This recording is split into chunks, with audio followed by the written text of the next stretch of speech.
je me rappelle une fois, on avait, c'est au tout début, je ne sais même plus si c'était déjà J. Peniel, je ne pense pas que c'était déjà J. Peniel. C'était au tout début, je pense que c'était l'embryon ou la naissance de J. Peniel. On avait des jeunes qui devaient venir à la maison, et plusieurs jeunes sont venus à la maison, je ne me rappelle plus, je pense que c'était Noël. Et c'était la toute première, je pense que c'était la toute première réunion de J. Peniel, et c'était chez moi. Il y avait plein de jeunes. Je pense que c'était la première fois que je voyais Chamira. Et il y avait une plutôt une des personnes de J. Peniel qui était venue, quand on lui avait dit qu'on va se rencontrer, elle avait appliqué ce principe. Elle a apporté quelque chose. Mais ce quelque chose n'était pas très compatible. Parce que c'était du vin. Une bouteille de vin. Mais les apostles, ils ne sont pas trop forts là-dessus. Ils ne sont pas du tout là-dessus. Alors, mais le principe était là, d'apporter quelque chose. Stéphane, je pense que notre ami est derrière. Ne vous inquiétez pas, on peut continuer. Amen. Et c'est ça. Donc, quand on va à une fête, on amène un cadeau. Et la Bible nous dit cela. Regardez ceci. Il y a 7 couleurs dans l'arc-en-ciel. On a partagé cela. Mais seulement 3 couleurs primaires qui sont le rouge, le jaune et le bleu. Mais il y a également 7 fêtes dans l'Ancien Testament. Mais ils sont regroupés dans 3 fêtes annuelles qu'on a mentionnées tout à l'heure. La fête la fête de pain sans levain, la fête de semaine et la fête des tabernacles. Maintenant, si nous regardons les fêtes du Seigneur, nous allons voir que... allô? Bon. Et... bon. On est en retard. Et... bon. Ben, ok. Là, on a les comptes. C'est bizarre, ça. Ok. Nous allons voir que sous les fêtes du Seigneur, il y avait 3 fêtes regroupées. La fête de Pâques, qui se faisait au premier mois, c'est toute croche, mais c'est pas grave, probablement une vieille version, je n'ai pas updaté. La fête de Pâques qui se célébrait au premier mois, qui au fait était un groupe de 3 fêtes. Et sous la fête de Pâques, on voyait en fait... mince. Voilà. Sous la fête de Pâques, on voyait, il y avait 3 fêtes. Il y avait la Pâque en elle-même, qui se célébrait le 14e jour. Et puis ensuite, la fête de pain sans levain, qui se célébrait du 15e au 21e jour. Et après cela, c'était la fête de premiers fruits, qui se célébrait, elle, le 18e jour. Maintenant, après la fête de Pâques, qui était au premier mois, nous avons la fête de Pentecôte, qui se célébrait, elle, au 3e mois. Et c'était 50 jours après la fête des premiers fruits. Et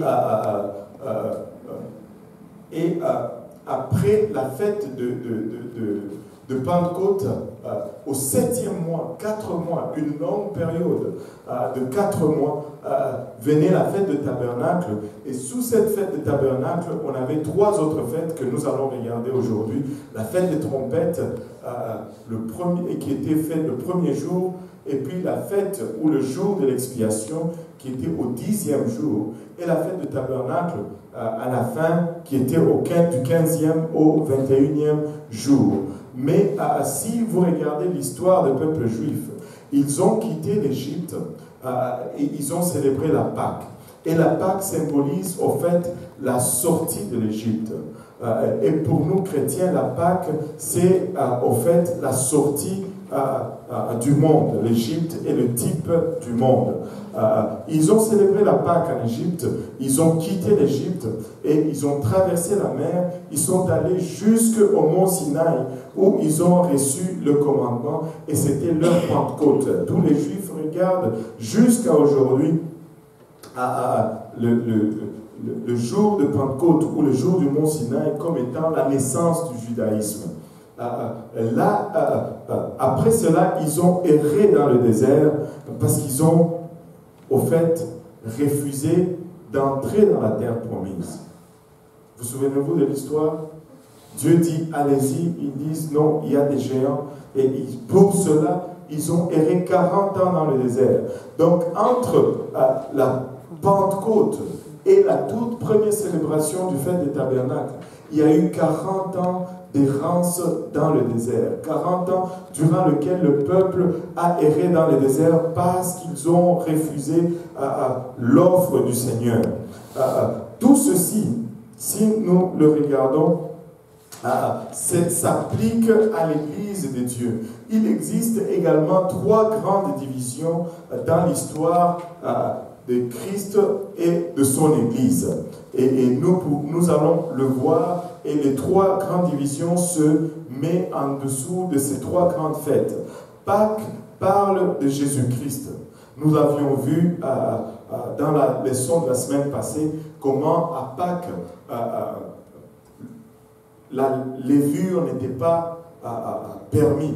Il fallait se débarrasser du levain. On ne devait même pas en trouver dans la maison. Et le levain est le type du péché. Or, à Pâques, il n'y avait pas de levure. Et Jésus-Christ était sans péché. Pâques représente vraiment Jésus-Christ. Maintenant, la Pentecôte, elle représente l'Église primitive. La Pentecôte, à la fête de la Pentecôte, on mangeait du pain avec le vin, du pain levé. On mettait la levure dans la pâte. Et la Pentecôte parle de l'Église, la Pentecôte parle de nous. Nous ne sommes pas sans péché. Pas encore. Donc, si ton frère ou ta soeur trébuche, c'est parce que nous sommes la Pentecôte. C'est pourquoi on dit nous sommes pentecôtistes. Parce que nous voulons retourner à ça. Et la fête de Tabernacle, c'est l'église de la fin dont nous allons étudier aujourd'hui. Et entre les deux dernières fêtes, je devais dire, entre l'église primitive et l'église de la fin, entre Pentecôte et entre Tabernacle, il y a eu également 2000 ans d'errance, 2000 ans d'âge noir, 2000 ans durant laquelle la doctrine apostolique était ensevelie sur les doctrines, en dessous des doctrines humaines, 2000 ans durant laquelle l'Église est passée dans ce que nous appelons communément l'âge noir. Donc, chacune des fêtes, comme nous pouvons le voir, a un accomplissement littéral en Israël, et ça a une réalisation typique dans le Christ. Christ a accompli ces fêtes, mais ça a un accomplissement spirituel dans l'Église. Amen. Et le mot fête vient de l'hébreu shaga, qui signifie la joie, l'allégresse et le bruit. Donc, nous allons célébrer la fête. Amen. Allons-nous célébrer aujourd'hui? Amen. Regardez juste rapidement 1 Corinthiens 5.8. Je sais que ce n'est pas dans le slide, mais 1 Corinthiens 5.8. Si quelqu'un peut me le lire rapidement. Célébrons donc la fête, non avec du vieux levain, non avec un levain de malice, méchanceté, mais avec les pains sans levain de la pureté et de la vérité. Célébrons donc la fête. Alléluia. La Bible nous demande de célébrer la fête. Et nous allons regarder la fête des tabernacles, la dernière fête de la prophétie. Amen. Les fêtes pointent toujours vers ou indiquent toujours qu'il y a quelque chose de plus à venir. Et je vais m'expliquer. La Pâque, dans le passé ou dans la tradition juive, était célébrée lors de la récolte de l'orge. Et la Pentecôte était célébrée lors de la récolte de blé. Mais les deux pointaient vers la fête de Tabernacle, qui était la récolte de fruits. qui s'est célébrée à la fin de l'année, en fait. Et la fête de tabernacle est la dernière fête de la prophétie. Un tableau prophétique de la plus grande récolte jamais vue. Et cette récolte vient après la saison sèche, si tu le regardes selon le calendrier. Et cette saison sèche est typique de l'âge noir, où il n'y a pas de pluie, où c'est la sécheresse, où les gens sont perdus. Et lorsque la dernière pluie arrive, à nouveau à la fin de l'ère de l'Église, nous vivons ce que nous sommes en train de vivre à ce moment, c'est cette effusion du Saint-Esprit qui est le rassemblement des âmes dont la Bible fait référence comme étant la dernière pluie. Regardez Lévitique 23, verset 34, et ensuite on aura aussi le verset 40. La Bible... Allô? La Bible nous dit, parle aux enfants d'Israël et dit, le 15e jour de ce 7e mois, ce sera la fête du tabernacle à l'honneur de l'Éternel pendant 7 jours. Au verset 40, il nous dit, vous prendrez le premier jour du fruit des beaux arbres, des branches de palmiers, des rameaux d'arbres touffus et des saules des rivières, et vous vous réjouirez devant l'Éternel votre Dieu pendant 7 jours. Et si tu regardes la Bible, dans les prophètes majeurs et mineurs, tous les prophètes ont fait plus allusion à la fête des tabernacles qu'à toutes les autres fêtes combinées.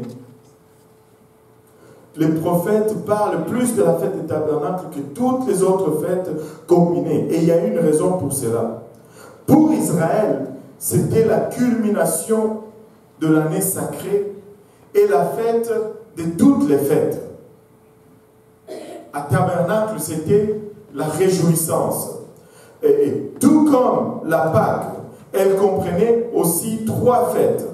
Premièrement, la fête des trompettes, le jour de l'expiation, deuxièmement, et puis troisièmement, la fête des tabernacles. Elle s'était née seule à la fin de l'année. 4 mois les séparaient de 2 autres fêtes qui étaient, elles, séparées seulement de 2 mois. Et ces 4 mois étaient 4 longues périodes de sécheresse. Presque tous les commentateurs reconnaissent l'importance de ce laps de temps et reconnaissent que la fête des tabernacles est une fête prophétique, une fête de prophétie. Regardez, 4 mois, 40 ans, 40 jubilés. Dieu est dans les détails de tout ce qu'il fait. C'était une fête qui n'a pas, c'est une fête au fait qui n'a pas encore été réalisée. C'est pour cela qu'on appelle une fête prophétique, du moins dans l'Église. Amen. Tabernacle est une image prophétique d'Israël qui se rassemble encore en tant que nation. Mais après leur saison sèche, je veux dire, alors qu'ils ont été dispersés parmi les nations pendant 2000 ans. Si vous regardez l'histoire d'Israël, en 70, ils ont été dispersés et presque pour 2000 ans, ils n'ont pas constitué une nation en tant que telle. Mais 2000 ans presque, Israël s'est reconstitué comme une nation. Mais c'est aussi une image prophétique de la grande récolte de la moisson par l'Église de la fin de temps. Après une saison sèche également de 2000 ans. Après 2000 ans d'âge noir. Après 2000 ans où la parole de Dieu était engloutie ou ensevelie sous les doctrines des hommes. Cette Église de la fin est née dans la gloire, dans la splendeur. On va regarder ces fêtes une après une, ces 3 fêtes une après une, et la première que nous allons voir, c'est au fait la fête des trompettes. Alléluia. Cette fête des tabernacles, elle a 3 constituantes, et on va commencer avec la fête des trompettes, qui s'est célébrée les premiers jours. Les trompettes sonnaient dans tout le pays d'Israël et il appelait le peuple à se préparer pour le jour de l'expiation. Littéralement, les sacrificateurs se promenaient avec des trompettes et les trompettes retentissaient. C'était le jour de l'an nouveau sur le calendrier civil d'Israël. Un nouveau début, cela signifiait un nouveau commencement. Regardez dans Nombre 10, verset 8, la Bible nous dit « Les fils d'Aaron, les sacrificateurs, sonneront des trompettes, ce serait une loi perpétuelle pour vous et pour vos descendants. » Et les sacrificateurs se promenaient et faisaient retentir la trompette pour annoncer le jour de l'expiation afin que le peuple s'y prépare.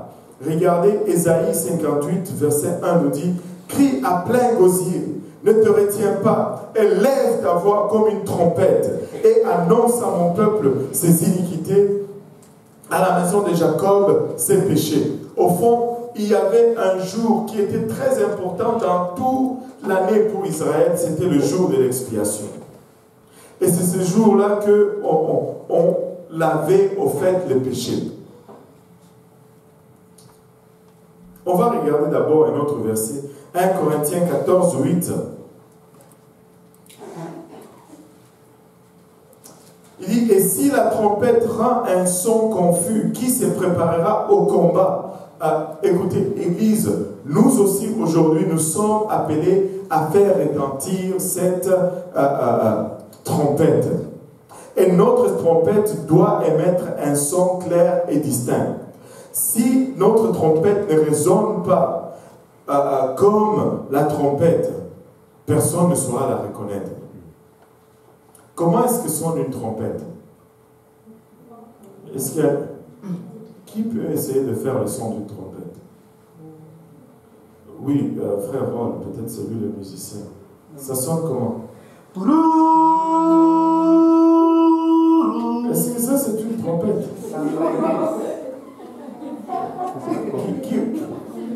Ça c'est comme la chauffa. Ça c'est la chauffa. Ah bon? On peut faire la trompette? Oui, Achille. On peut faire la trompette avec le piano? Bon, faites-nous la trompette. Alléluia.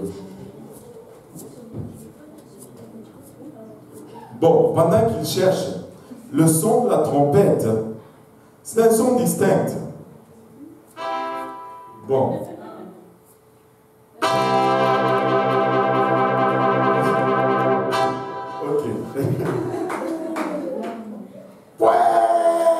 Quelque chose comme ça. Maintenant, regardez ceci. Si on joue-nous un peu le piano, là. Le piano, même. Pas la trompette, mais le piano.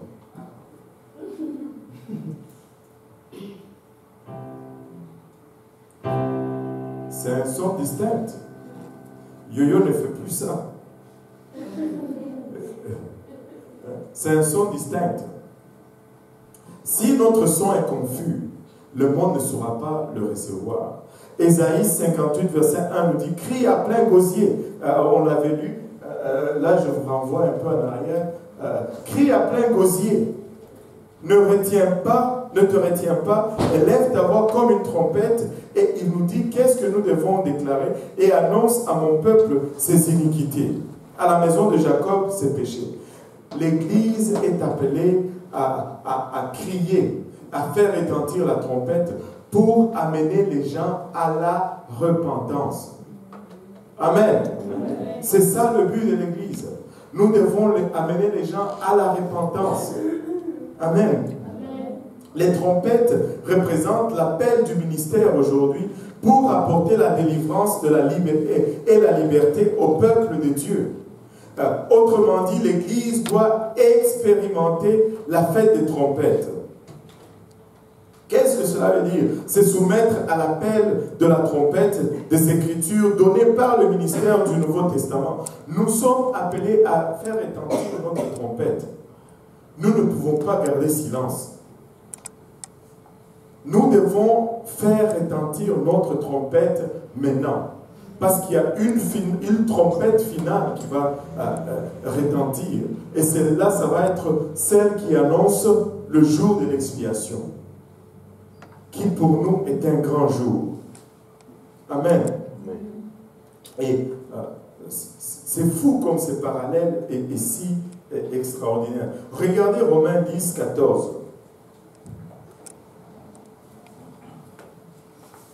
Comment donc invoqueront-ils celui en qui ils n'ont pas cru? Et comment croiront-ils en celui dont ils n'ont pas entendu parler? Et comment en entendront-ils parler s'il n'y a personne qui prêche? Nous sommes appelés à faire retentir notre trompette. Nous sommes appelés à déclarer tout haut cet évangile. Nous sommes appelés à déclarer tout haut le tas de perdition de ce monde. Nous sommes appelés à déclarer tout haut l'appel à la repentance, l'appel au baptême d'eau pour le pardon de nos péchés et la réception du Saint-Esprit avec l'évidence de parler en langue et une vie de sainteté qui suit cela, dans laquelle nous marchons avec assurance pour parvenir au salut à la fin. Alléluia. La Bible nous dit dans Apocalypse 2, 29 que celui qui a des oreilles entende ce que l'Esprit dit aux églises. Nous sommes appelés à être une église. Et une église émet un son distinct. Nous allons faire face à l'opposition à cause du son que nous allons émettre. Mais nous n'allons pas changer le son de notre trompette. Nous n'allons pas faire jouer un piano à la place de la trompette. Notre trompette va avoir un son distinct. Amen. Alléluia. Parce que ce son, c'est ce qui amène les gens à se préparer pour la prochaine fête qui est le jour de l'expiation. S'il n'y a pas de préparation au fait de la trompette, nous allons manquer le jour de l'expiation. Et le jour de l'expiation, c'est un grand jour. Alléluia. Regardons la prochaine fête qui suit sous le calendrier, c'est la fête de l'expiation. Regardons un peu à ce que cette fête était. Le jour de l'expiation avait lieu le 10e jour du 7e mois. Il était le plus solennel, c'est-à-dire le plus sérieux, le plus grave, le plus formel. C'était une fête qui était respectée à la lettre, qui était très, très, très important. Regarde ton voisin, dis-lui, c'était très important. C'était le plus important de tous les jours de fête. Au fait, c'était le jour le plus important de toute l'année pour Israël. Amen. C'était une journée de nettoyage. Une journée de nettoyage national et de nettoyage aussi du sanctuaire. C'est seulement en ce jour que le grand sacrificateur entrait dans le Saint des Saints. C'était un grand jour. C'était un jour important. Il entrait dans le Saint des Saints pour asperger le sang sur le propitiatoire. C'était tellement important que ça prenait presque une semaine à préparer cet homme. On le lavait, on le nettoyait en dessous de ses ongles et de ses ongles d'orteil. Il ne fallait pas qu'il y ait d'impureté sur lui. On le faisait revêtir à l'habit du sacrificateur. Il mettait l'éphod, il mettait son chapeau, il sortait avec le sang. D'abord, il offrait un taureau pour se purifier lui-même. Et puis après cela, il offrait un autre taureau pour le peuple. Maintenant, il prenait le sang du taureau du peuple et il entrait cela tremblant en arrière du voile dans le Saint de Saints. Et il était là pour asperger le sang sur le propitiatoire qui était le couvercle au fond du tabernacle. Et si tout n'était pas fait comme il faut, ben, il tombait raidement là-dedans. Mais si tout était fait comme il faut, il commençait à danser là-dedans. Et les gens à l'extérieur se réjouissaient parce que Dieu avait accepté le sacrifice. Mais comment est-ce qu'il savait? C'est parce qu'au bord de sa robe, il y avait des cloches ou des clochettes. Et quand il commençait à danser là-dedans, ces clochettes faisaient cling, cling, cling, cling, cling. Et quand les gens qui étaient dehors entendaient le son des clochettes, tous, ils poussaient un cri. Wow! Dieu a accepté notre sacrifice et le péché était remis pour 1 an. 1 an après, il devait revenir avec la même crainte, la même frayeur et refaire la même chose. Écoutez, dis à ton voisin, je suis content d'être né dans le Nouveau Testament. Né dans le Nouveau Testament.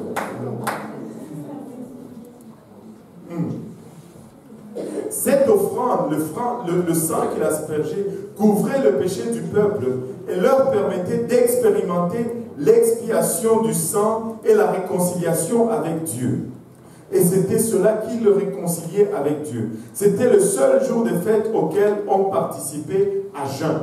On ne mangeait pas le jour de l'expiation. Et durant lequel une seule personne arrivait à entrer dans la Shekinah ou la présence de Dieu. Une seule personne. Aujourd'hui, nous pouvons y entrer tous. Aujourd'hui, tu peux y entrer à n'importe quel jour. Tu peux y entrer lundi, mardi, mercredi, jeudi, vendredi, samedi, dimanche. Ça peut être jour de fête pour toi tous les jours, alors que tu rentres dans la présence de Dieu. Si tu commences tout simplement à l'adorer et que ta langue, comme les cloches, commence à faire des sons aussi, clac, clac, clac, clac, clac, alléluia, tu rentres dans la Shekinah ou la présence de Dieu. Maintenant, regardez, il y avait une autre chose qui se faisait en ce jour-là. En ce jour-là, il y avait 2 chèvres qui étaient offertes. Qui aime le chèvre ici? J'aime la chèvre. Je sais que, en tout cas, Joël aime la chèvre. Alléluia, c'est une histoire. En ce jour-là, il y avait 2 chèvres qui étaient offertes. L'une était tuée et l'autre était amenée dans le désert portant le péché du peuple, qu'on appelait la chèvre ou le bouc émissaire.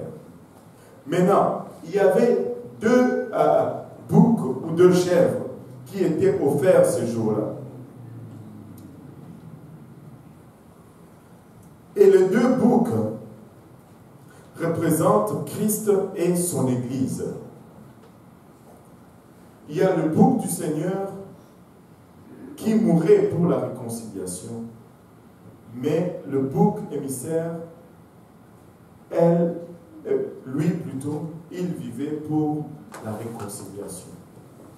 Maintenant, regardons le parallèle entre ces 2 boucs. Les 2 boucs devaient être sans tache ni ride. Amen. Christ était sans défaut. 1 Pierre 1,19. Si quelqu'un peut nous le lire. Je n'ai pas sorti l'écriture. Christ était sans défaut. Et par le sang précieux de Christ, comme de l'agneau sans défaut et sans tache. Wow. Mais l'Église aussi doit être sans défaut. Regardez Ephésiens 5, 27.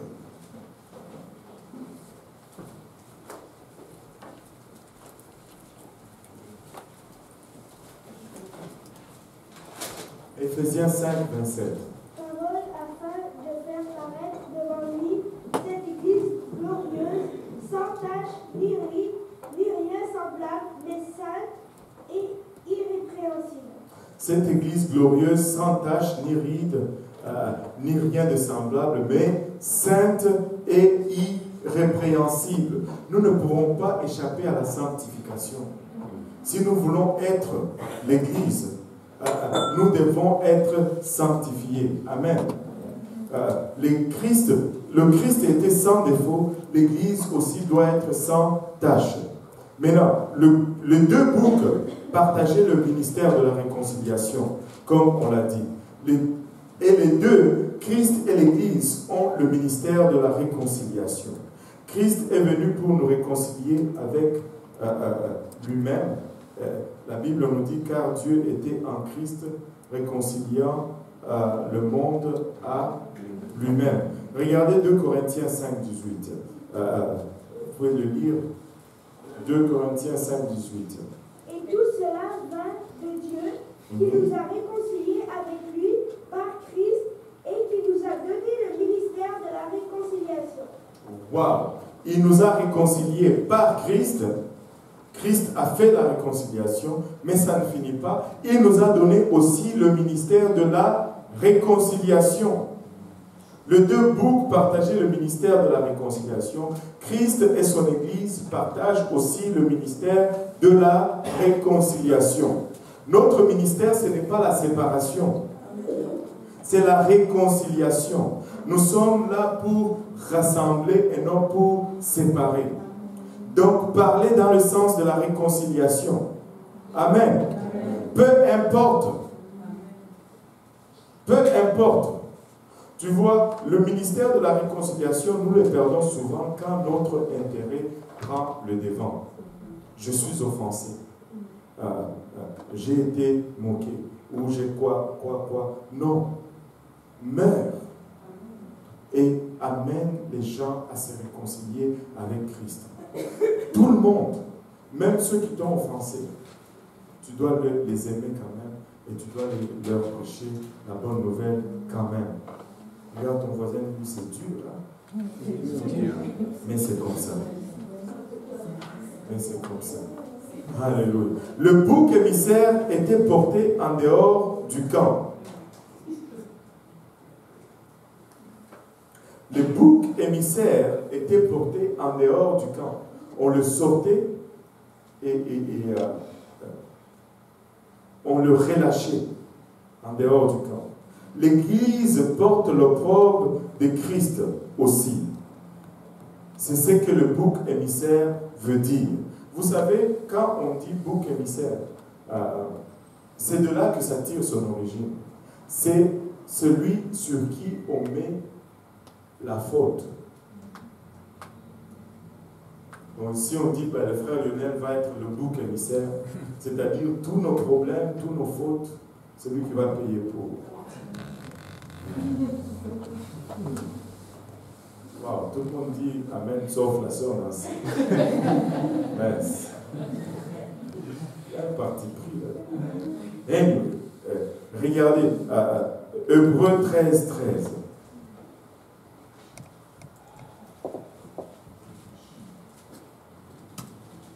Sortons donc pour aller à lui, hors du camp, en portant son opprobre. Sortons donc.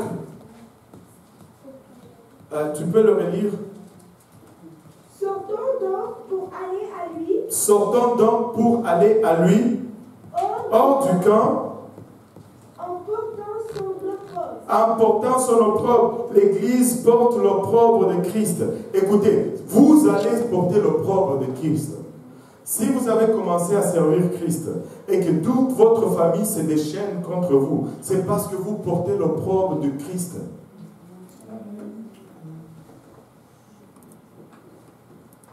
Vous allez porter le fardeau de Christ. À cause de son nom, on va vous haïr. À cause de son nom, on va vous rejeter. Mais sortons hors du camp pour porter son opprobre. Alléluia. Le bouc du Seigneur mourait pour réconcilier, mais le bouc émissaire vivait pour réconcilier.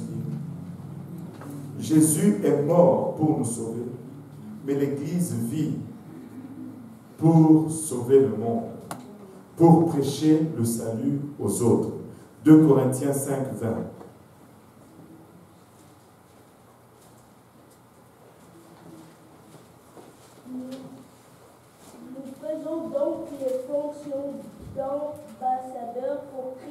Nous faisons donc les fonctions d'ambassadeurs pour Christ. Comme si Dieu exhortait par nous, nous vous en supplions au nom de Christ, soyez réconciliés avec Dieu. Wow. Nous faisons donc l'office d'ambassadeur pour Christ. Si un ambassadeur, où est-ce qu'il fait ses fonctions? Dans un pays étranger. On sait que c'est de l'ambassade. Mais l'ambassade se trouve où? Dans un pays étranger. Si nous sommes des ambassadeurs, c'est parce que nous sommes dans un monde étranger. Ce monde n'est pas à nous. Ce monde ne nous appartient pas. Nous ne sommes que des ambassadeurs. Nous sommes citoyens d'un autre pays. Et nous représentons Christ ici. L'ambassadeur, son rôle, c'est de représenter son pays, c'est de vendre les vertus de son pays, c'est de faire la promotion de son pays, c'est de faire que plusieurs personnes du pays où il est aillent visiter son pays. N'est-ce pas? Alors, faisons que les gens viennent visiter notre pays. Faisons notre travail d'ambassadeur. Amen. Oh Seigneur. Je prêche à une congrégation moitié endormie aujourd'hui. Regardons la dernière fête, la fête des tabernacles en elle-même. Si nous retournons au slide, la troisième fête qui était célébrée, c'était la fête des tabernacles. Une fois que la dernière récolte de l'année, la récolte de fruits était recueillie, Israël devait mettre de côté 7 jours pour le Seigneur, du 15 au 21 du 7e mois, et ils devaient quitter leur foyer et habiter sous des tentes faites de divers arbres et se réjouir devant l'Éternel ainsi. C'était le temps de la dernière pluie qui tombait en abondance pour faire mûrir la récolte des fruits. Et en raison du double calendrier en Israël, parce que vous vous rappelez, à la première leçon, ils avaient changé, le 4e mois est devenu le 1er mois, et ainsi de suite. Maintenant, à raison de ce double calendrier, le 7e mois du calendrier sacré est égal au 1er mois du calendrier civil et vice-versa. Enfin, c'était le 7e mois, pas le 4e mois. Joël a à la fois parlé de la première et de la dernière pluie dans le 1er mois. La pluie, quand tu regardes la parole de Dieu, est toujours synonyme du réveil. Regardez Joël 2, verset 23, la Bible nous dit « Et vous, enfants de Sion, soyez dans l'allégresse et réjouissez-vous en l'Éternel, votre Dieu. Car il vous donnera la pluie en son temps, il vous enverra la pluie de la première et de l'arrière-saison, comme autrefois. » La pluie de la première et de l'arrière-saison, comme autrefois. Les prophètes de l'Ancien Testament promettent à l'Église des derniers jours une moisson double. Nous n'allons pas avoir une pluie, nous allons avoir 2 pluies successives. La pluie de la première saison et la pluie de la dernière saison en même temps. Nous allons avoir une récolte abondante, une moisson double qui fera plus que compenser la longue saison sèche de l'âge noir.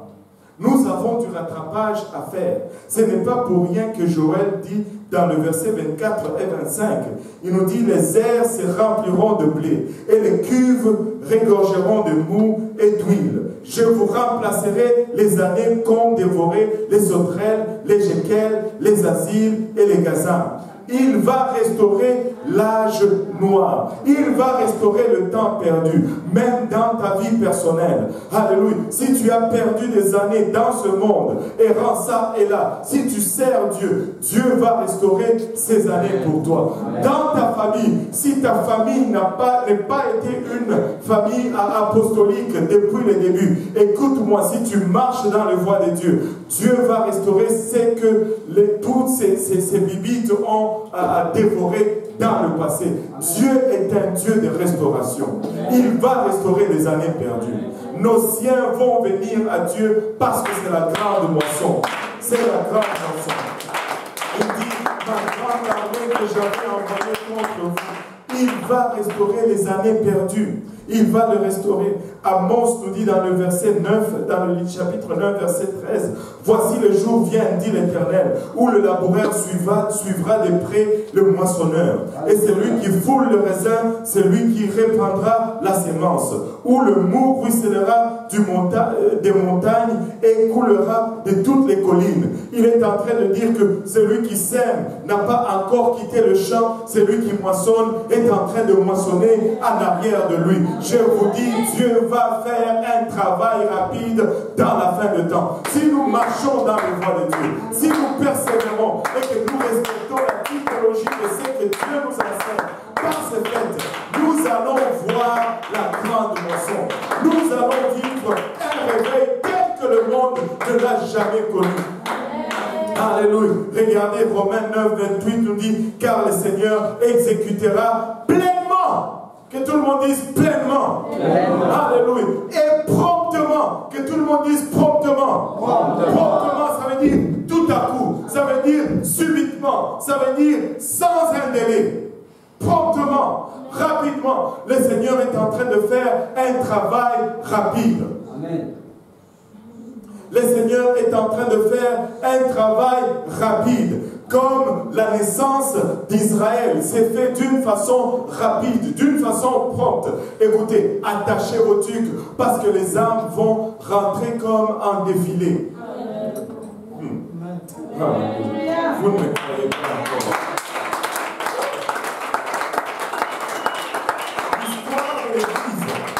L'histoire de l'Église nous dit que très souvent les gens s'arrêtent à la première ou à la deuxième fête.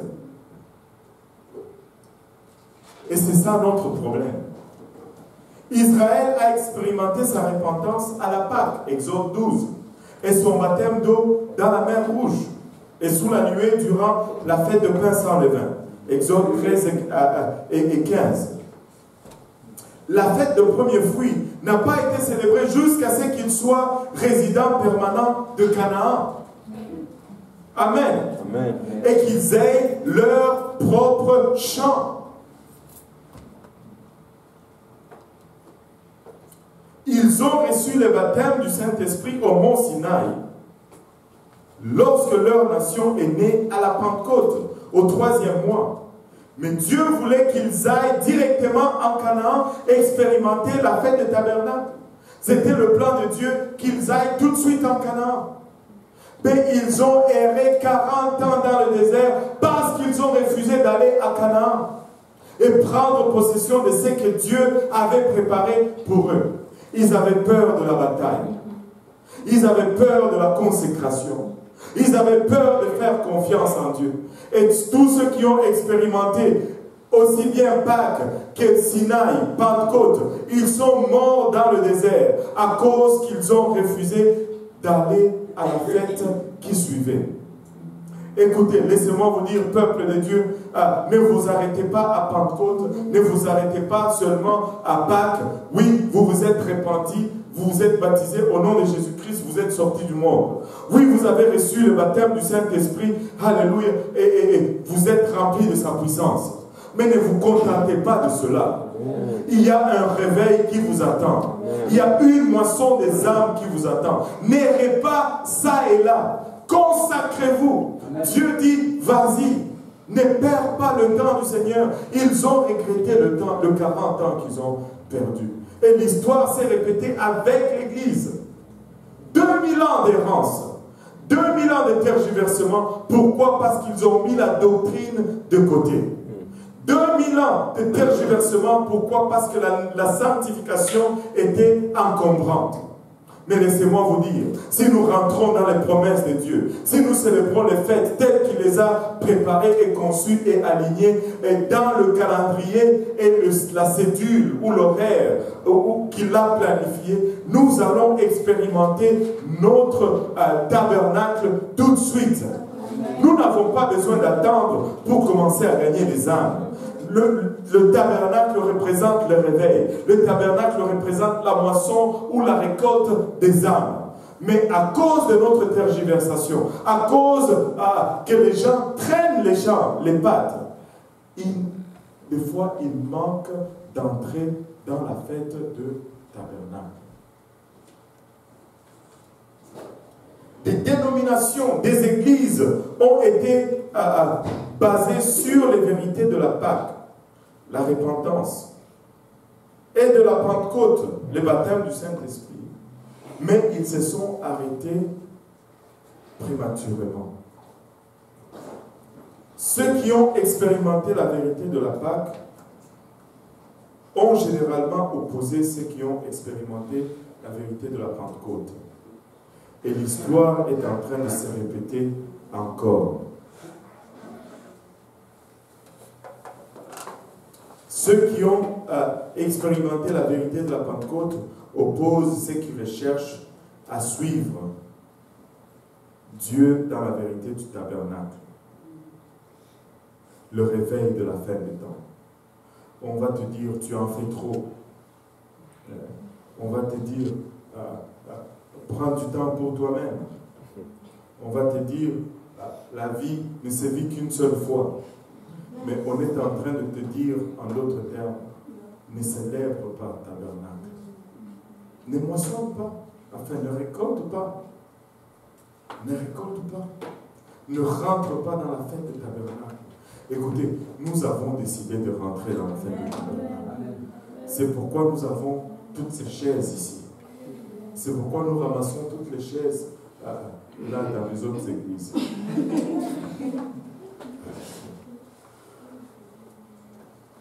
À quelle fête vous êtes-vous arrêtés? Êtes-vous à Pâques? Êtes-vous à Pentecôte? Ou êtes-vous dans la fête des tabernacles?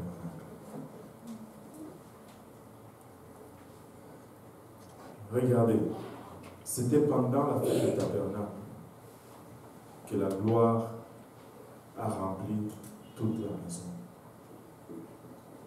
Lorsque Salomon a bâti le temple et qu'il y a eu célébration de dédicace du temple, c'était la fête du tabernacle. C'était la fête du tabernacle. Amen. Quand tu expérimentes le tabernacle, tu expérimentes la gloire de Dieu. Tabernacle signifie expiation de péché. Tabernacle aujourd'hui pour nous signifie glorification. Tabernacle signifie une grande récolte, une grande moisson. Tabernacle signifie aujourd'hui pour nous tous ces âmes qui viennent à Dieu en grand nombre. La loi ou le tabernacle de Moïse était consacré lors de la Pâque. L'Église primitive était consacrée lors de la Pentecôte. Mais l'Église de la fin des temps, ou le temple de Salomon, est consacré au cours de la fête de tabernacle. L'Église de la fin de temps sera l'expérience de la gloire de Dieu comme jamais auparavant. Ça n'a jamais été expérimenté. Vous allez voir des choses que vous n'avez jamais même rêvé de voir. Dieu va faire avec vous des choses que vous n'avez jamais planifiées, même dans vos rêves les plus fous. Ça ne va pas égaler ce que Dieu va faire avec vous. Mais pour cela, il faut que nous marchions dans les voies de Dieu. Amen. Regardez Agé, le dernier verset, verset 2, plutôt chapitre 2, verset 6 à 9.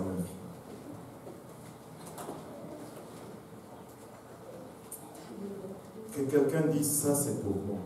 Ça c'est pour moi. Agé 2, 6 à 9. Car ainsi parle l'Éternel des armées. Encore un peu de temps. Regarde ton voisin, dis-lui juste un peu de temps. Juste un peu de temps.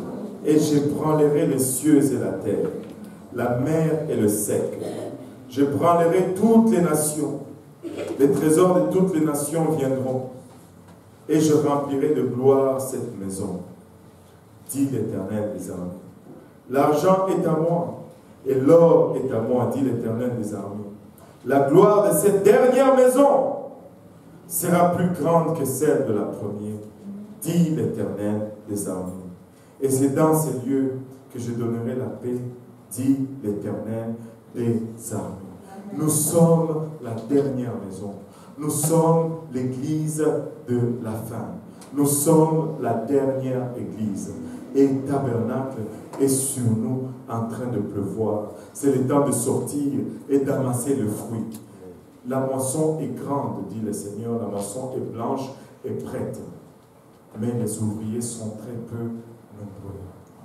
Mais si nous prions au maître de la moisson, il va envoyer des ouvriers dans sa moisson et nous allons récolter.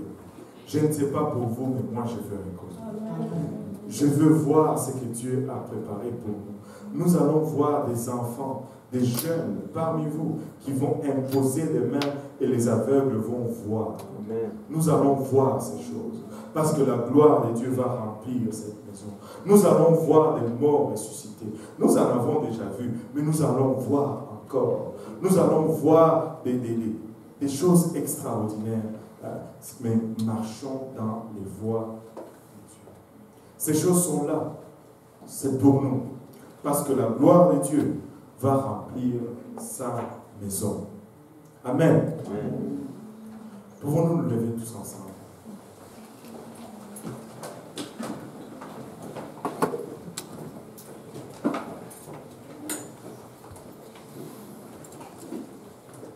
Alléluia.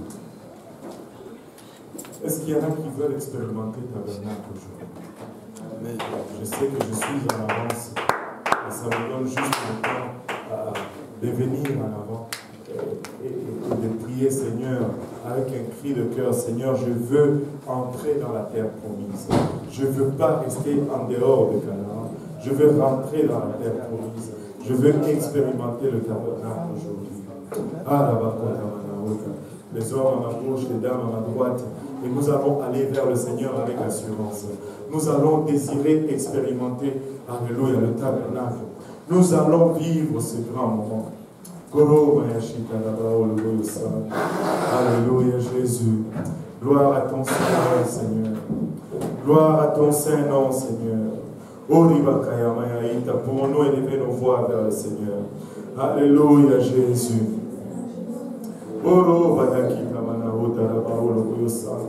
Notre Dieu est proche. Notre Dieu est désireux et volontiers. Notre Dieu, alléluia, veut le faire. Il désire le faire parmi vous. Il n'est pas un Dieu lointain. Il va faire avec vous des choses insoupçonnables. Il va faire avec vous des choses insoupçonnables. Il va faire avec vous des choses insoupçonnables.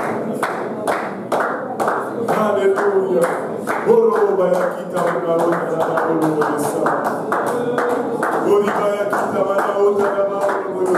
Seigneur, je ne veux pas m'arrêter la Pâque.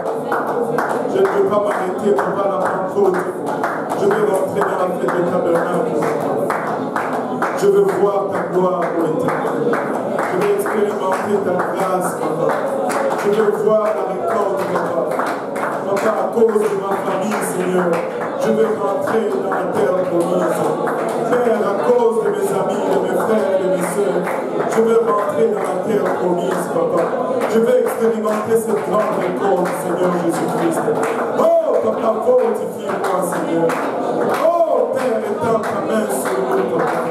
Souviens-toi, Papa, de ton peuple, Père, il a recherché. Fais-nous rentrer dans Canaan, Seigneur.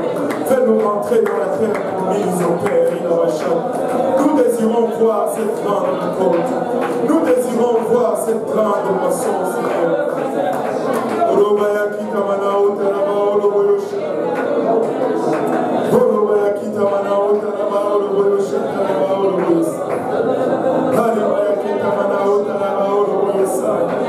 Alléluia. Peu importe d'où tu viens, peu importe qui tu es, Dieu peut t'utiliser. Dieu peut te servir de toi.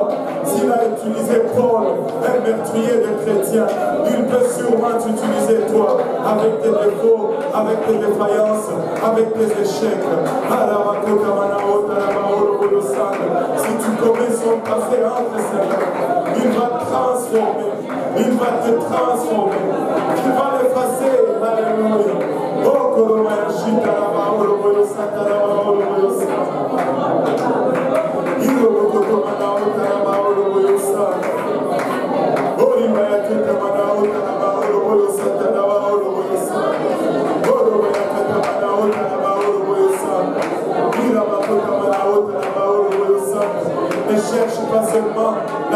de Dieu.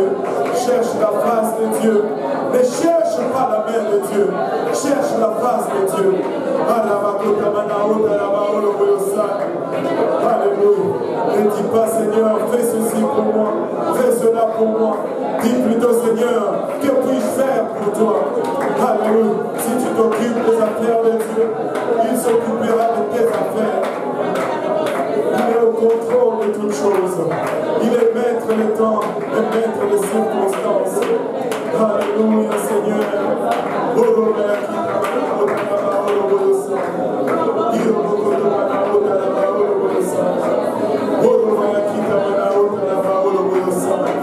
Alléluia, Jésus. Alléluia, Seigneur. Parce que ton Dieu t'aime. Parce que ton Dieu t'aime. Il t'a tant aimé qu'il est descendu jusque-là pour toi. Il t'a tant aimé qu'il n'a pas hésité à revêtir de la chair pour toi. Gloire au nom de Jésus. Gloire au nom de Jésus. Gloire au nom de Jésus. Gloire au nom de Jésus. Alléluia. Gloire au nom de Jésus. Pouvons-nous battre nos mains pour le Seigneur?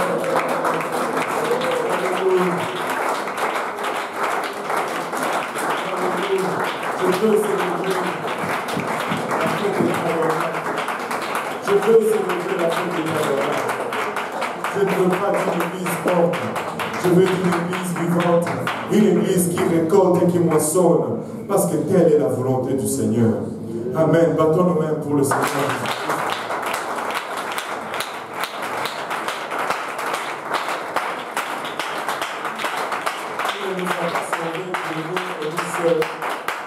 Il nous a sauvés afin que nous puissions vivre pour le ministère de la réconciliation. Amen. Serre la main de ton voisin, dis-lui, ou de ta voisine, dis-lui, tu as le ministère de la réconciliation.